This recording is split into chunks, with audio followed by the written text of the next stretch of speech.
hope you don't mind my company.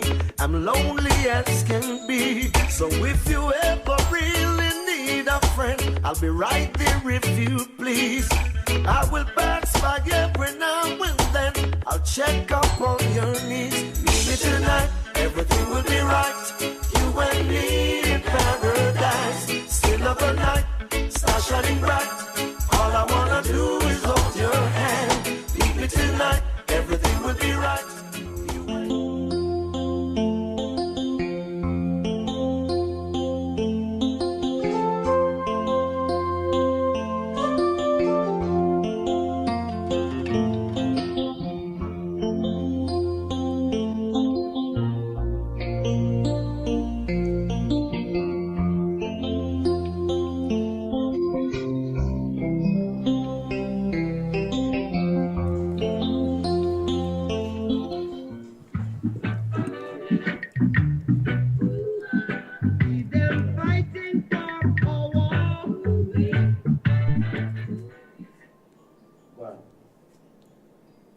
Good afternoon to all my listeners and viewers. Welcome to Rebel Radio. Yes, and today is our big day. Remember, we have the big people's business and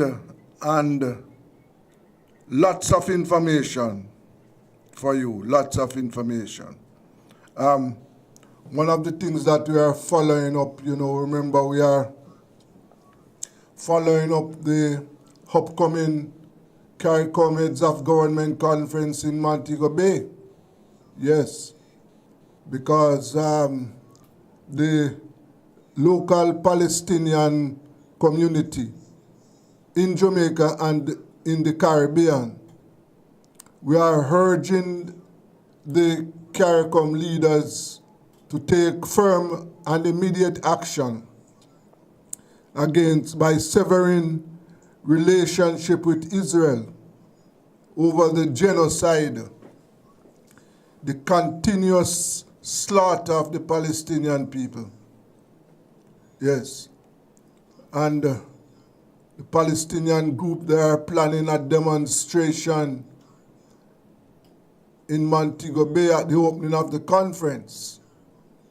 Yes, and we are following up that situation closely because we at Rebel Radio, we believe that the Palestinian people must be given justice. You see, one of the things that we don't agree with, the Palestinian people are human beings. Yes, let us understand that clearly. And therefore, we believe that wherever human beings are being punished, trampled on, we must stand up against that. Whether it be white, black, Chinese, Indians, it doesn't matter what color. We are talking about human beings. And human beings must be treated like human beings.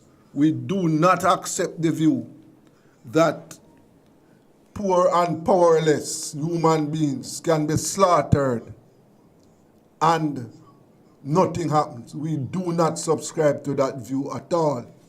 We don't. And, that is the situation in Jamaica, where the poor and powerless in Jamaica, they are being brutalized, taken advantage of. Yes, they are the ones who are killed by the police. They are the ones who can't get water in their pipes. They are the ones who can't access medical care. They are the ones whose the educational facilities for them are in poor condition.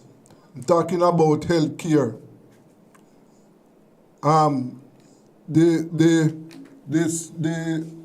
have a report where at the Victoria Jubilee Hospital That is the main hospital for where babies, childbirth are taken care of. 24 babies died this month. The authorities are saying that these children the cause of death was that these were premature babies, and therefore they died. Now, one of the things that we want to know is it that the facilities, what is the state of the facilities at the Victoria Jubilee Hospital? Do they have enough staff, equipment, and the tools to work with? Because we know that the fact that hospital is used mostly by the poor and powerless women in Jamaica, we know that the facilities there are not up to standard. This is a situation that we are faced with, right? And these are the things that we have to fight against. Yes, we have to fight against those things.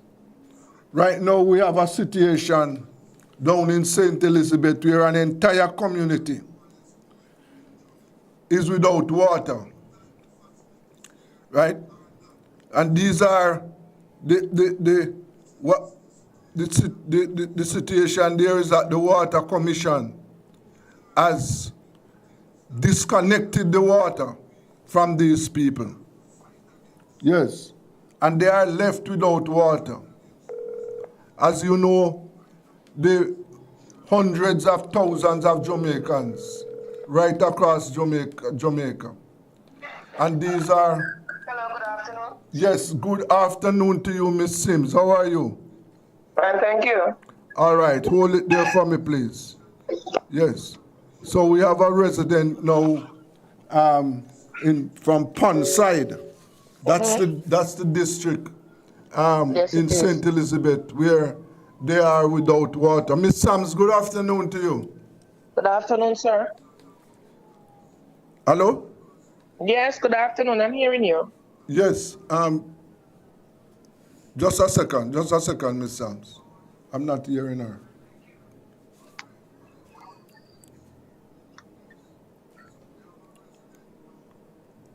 Are you hearing me, Miss Sams? Yes, I am hearing you, sir. Okay, all right.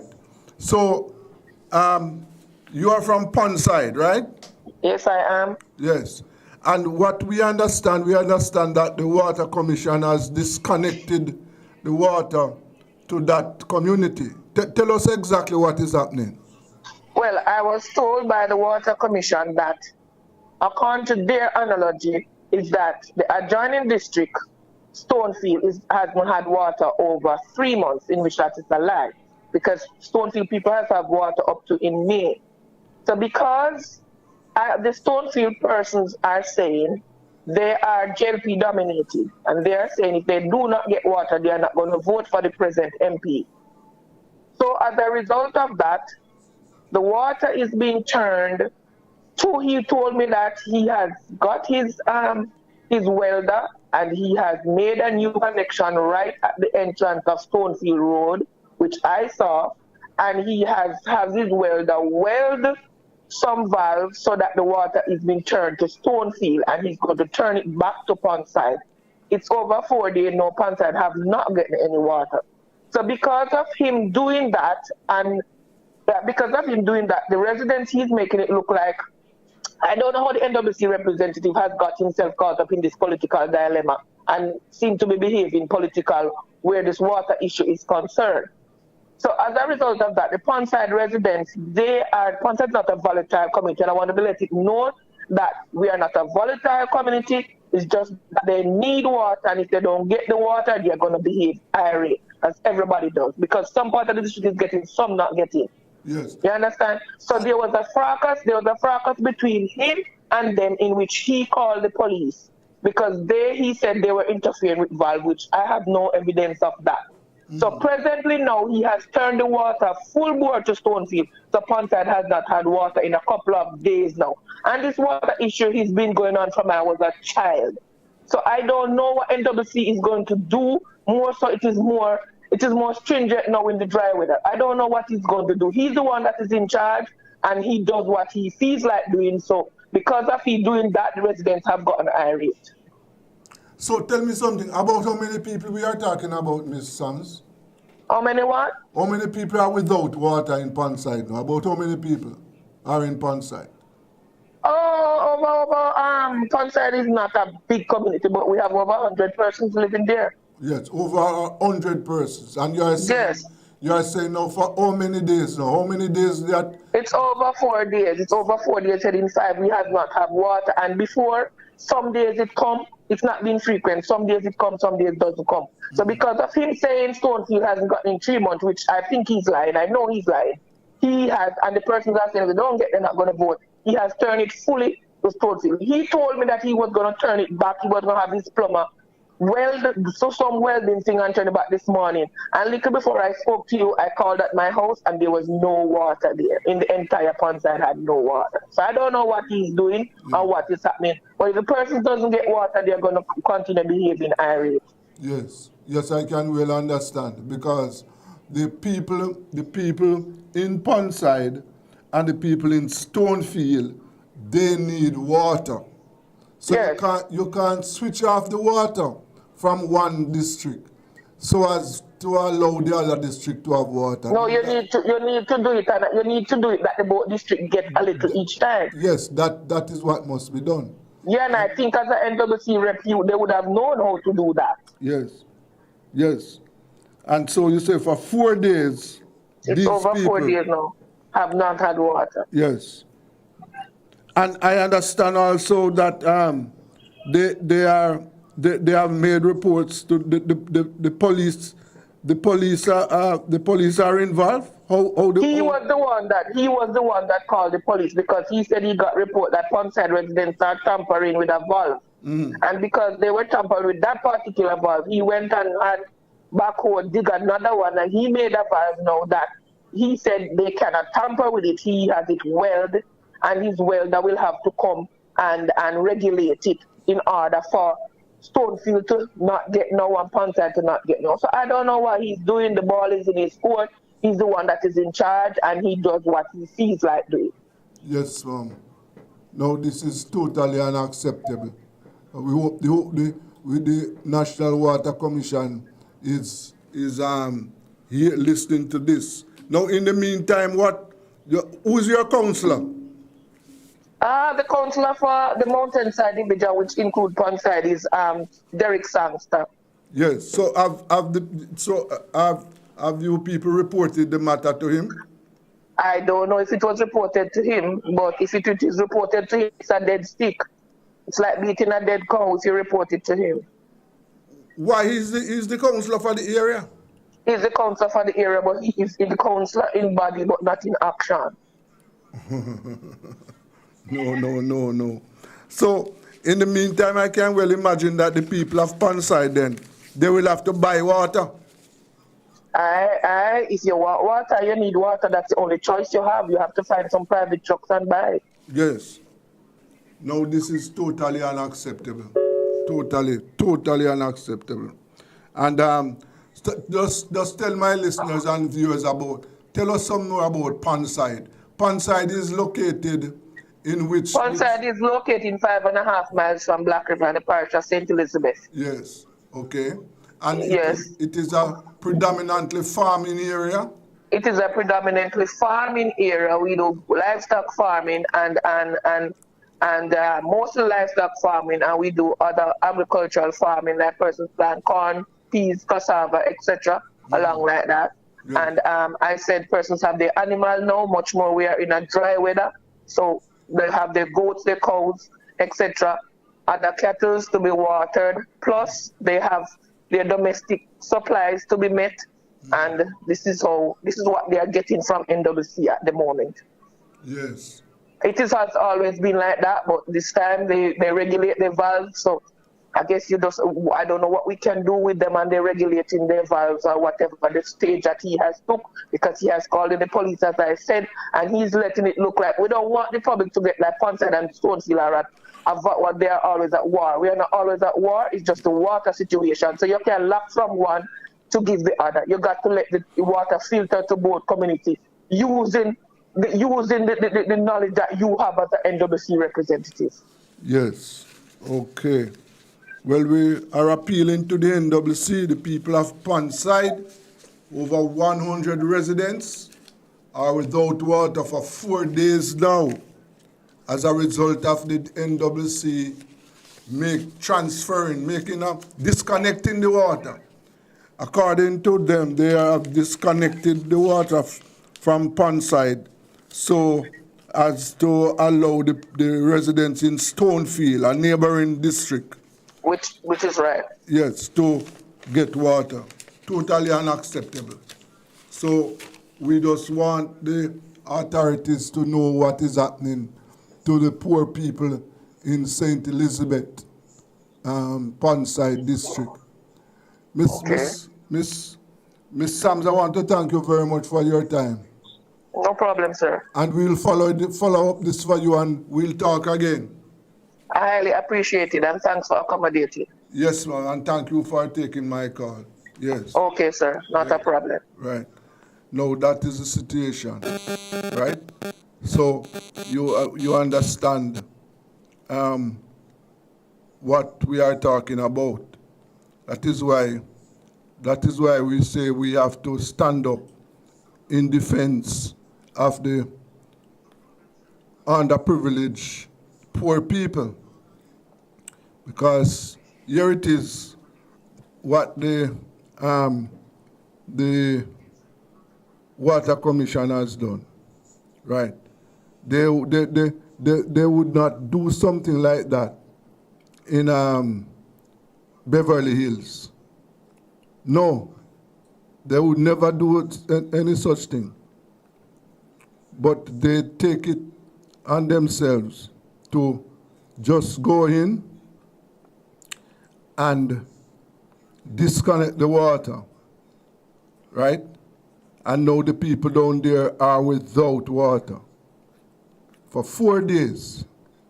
No, you know, this is why we are saying that we at Rebel Radio, we just have to stand up in defense of the poor and powerless. And as I said, that is one of the reasons why we have decided that we must lend our support to the Palestinian people. Yes. Now we know, as I indicated to you, that the 24 babies, yes, have died at the Victoria Jubilee Hospital since the start of this month. Yes. And the Southeast Regional Health Authority confirmed on Thursday that a high-level meeting is underway, but declined to provide further details at the time. Yeah. And as I pointed out, that Victoria Jubilee Hospital is the largest maternity hospital in the English-speaking Caribbean and has faced scrutiny in the past. In 2022, 12 babies died as a result of bacterial outbreak at that hospital. Well, as I said to you, this time the authorities are saying that those babies, the 24 babies that died since the start of July, the authorities are saying that the deaths were not as a result of any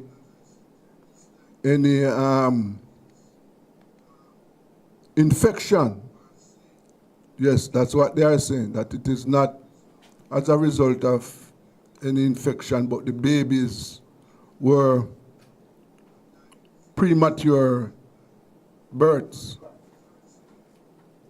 Yes, that's what they are saying. But we are asking that if the hospital, is properly staffed, if they have all the tools that they are supposed to work with. Yes, we want to know that.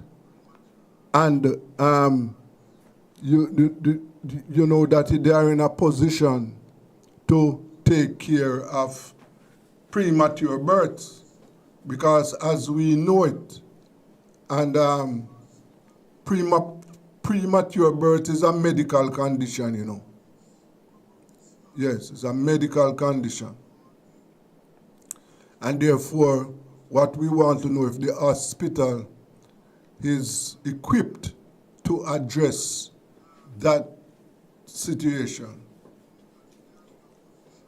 We also understand that most of the dead babies, yes, their mothers were young women in their 20s. Yes, so these are mothers who were giving birth for the first time. So we want to know, as I said, whether or not the hospital is in tune, has all the facilities, has all the equipment to address this situation. Still on the situation, still on the point about caring for the need, the poor and powerless. Yes, we see where the government, the court has ruled that insane man who was in jail for 50 years without trial, court has ordered that he should be paid $120 million. Right? Now here it is. This man was charged with an offense 50 years ago. Apparently he was declared mentally unfit to face trial, and the authorities did nothing. They kept him in prison for 50 years without putting him before the court. Now, what if he was unfit to face trial? What was done over those years to find out? Check on the state of his health to find out if he's fit to face trial for his alleged crime. Nothing was done. And we one of the things that we want to know, because this case that we are talking about here, this was one of 7 cases that was revealed to us